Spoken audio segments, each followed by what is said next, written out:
Hello friend, আপনাদের সবাইকে স্বাগত আমার এই ইউটিউব চ্যানেলে। আপনাদের জন্য খুবই ভালো খবর। সিএম স্যার কি ঘোষণা করিলেন সেটা আজকের ভিডিওতে জানবো। 20 তারিখ কোনে কোনে পাবো 8,000 টাকা। ভিডিওটি ভালো লাগলে অবশ্যই লাইক, শেয়ার এবং সাবস্ক্রাইব করবেন। তো চলুন দেরি না করে আজকের এই ভিডিওটি শুরু করি।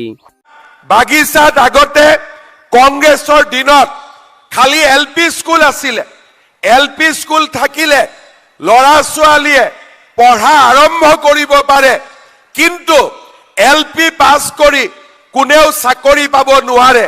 সেইকাৰণে আমি বাগিচাত 120খন হাই স্কুল আমি কৰিলো আৰু বাগিচাৰ লৰা ছোৱালীয়ে এতিয়া সেই হাই স্কুলত পঢ়ে।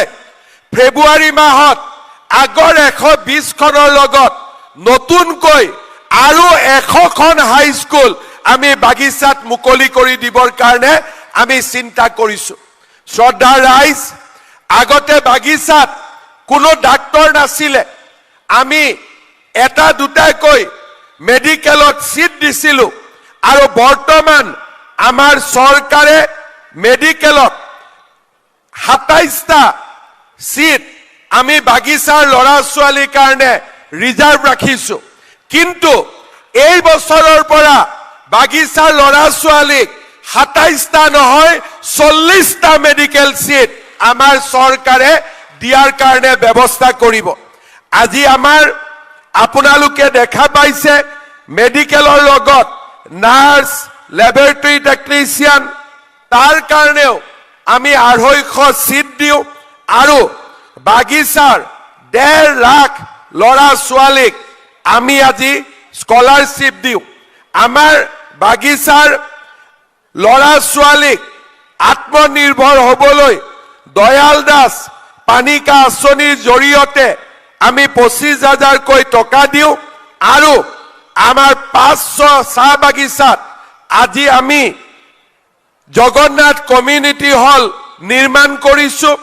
আমাৰ বাগিচাত 80খন মোবাইল মেডিকেল ইউনিট বাগিচাই যায় আৰু বাগিচাৰ মহিলা যদি গৰ্ভৱতী হয় সেই মহিলাগৰাকীক আমি পুষ্টিকৰ খাদ্য খাবৰ বাবে আমি 15,000 টকাকৈ চৰকাৰৰ পৰা দিয়াৰ আমি ব্যৱস্থা কৰো।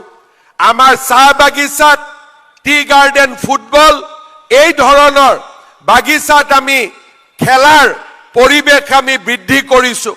ইয়াৰ উপৰিও আপোনালোকৰ মনত আছে যোৱা বছৰ ফেব্ৰুৱাৰী মাহত আমি বাগিচাৰ লৰা ছোৱালীক গুৱাহাটীলৈ লৈ গৈছিলো আৰু সেই বাগিচাৰ লৰা ছোৱালীয়ে গোটেই পৃথিৱীৰ মানুহৰ সন্মুখত ঝুমুৰ নৃত্য প্ৰদৰ্শন কৰিছিলে।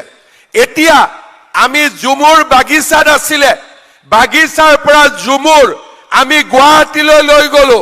অহা বছৰ আমি ঝুমুৰ দিল্লীলৈকে লৈ যাম, যাতে দিল্লীতো আমাৰ ছোৱালীবিলাকে ঝুমুৰ, ল'ৰাবিলাকে ঝুমুৰ প্ৰদৰ্শন কৰিব পাৰে।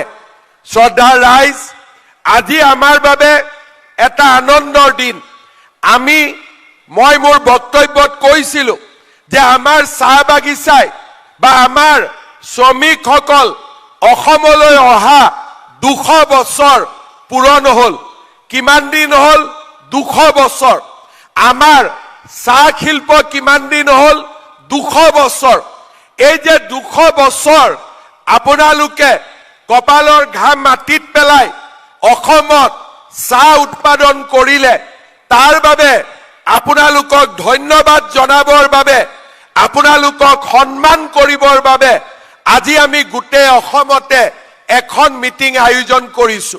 আজি ডুমডুমাত 33,000 চাহ শ্ৰমিক আছে।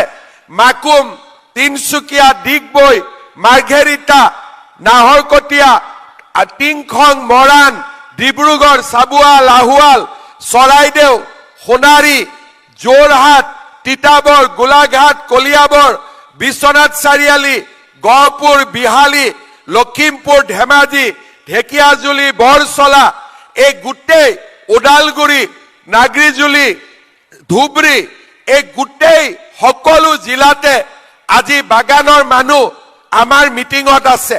আমি মিটিংখন আজি কিয় পাতিছো আপোনালোকক সন্মান জনাবৰ বাবে যে আপোনালোকে অসমত 200 বছৰ চাহ উৎপাদন কৰি আমাৰ অসমীয়া জাতিক আৰু অসমক আপোনালোকে গৌৰৱান্বিত কৰিলে আজি আমি এই অনুষ্ঠান এটি কলি দুটি পাত এই অনুষ্ঠানৰ জৰিয়তে চাহ বাগিচাৰ 6,03,927 গৰাকী আকৌ এবাৰ মই কৈছো সংখ্যাটো শুনিব 6,03,927 গৰাকী শ্ৰমিক মজদুৰক আজি আমি আপোনালোকক সন্মান জনাম কেনেকে সন্মান জনাম আপোনালোকক আমি 5,000 টকাৰ চেক আপোনালোকক আমি দিম আৰু আমি আপোনালোকক সন্মান জনাম এতিয়া আপোনালোকে মোক কওক আপোনালোকে চাউলৰ লগতে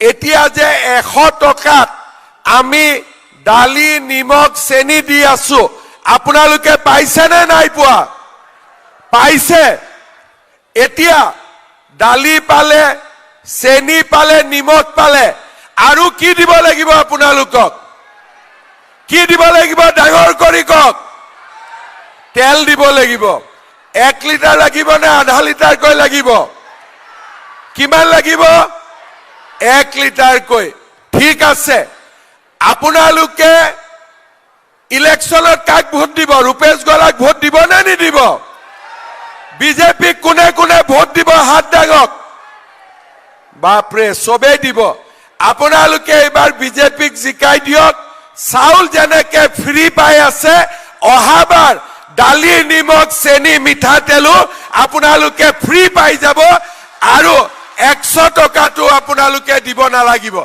ভাল হবনে বেয়া হব হসাই ভাল হবতো আজি যে 5,000 টকা পাব আপোনালোকৰ মনটো ভাল আছে কি নাই আছে আপোনালোকে মনত ৰাখিব যে দুমদুমাত ৰূপেশ গোৱালাৰ কাৰণে আপোনালোকে এই গুটেই সুবিধাবোৰ পাইছে আৰু ইলেকশনত ৰূপেশ গোৱালাক জিকাব লাগিব জিকাব নে নিজিকাব পাক্কা জিকাব সকলোৱে জিকাব নে নিজিকাব তেতিয়ালে মোৰ লগত একেলগে কব ভাৰত মাতা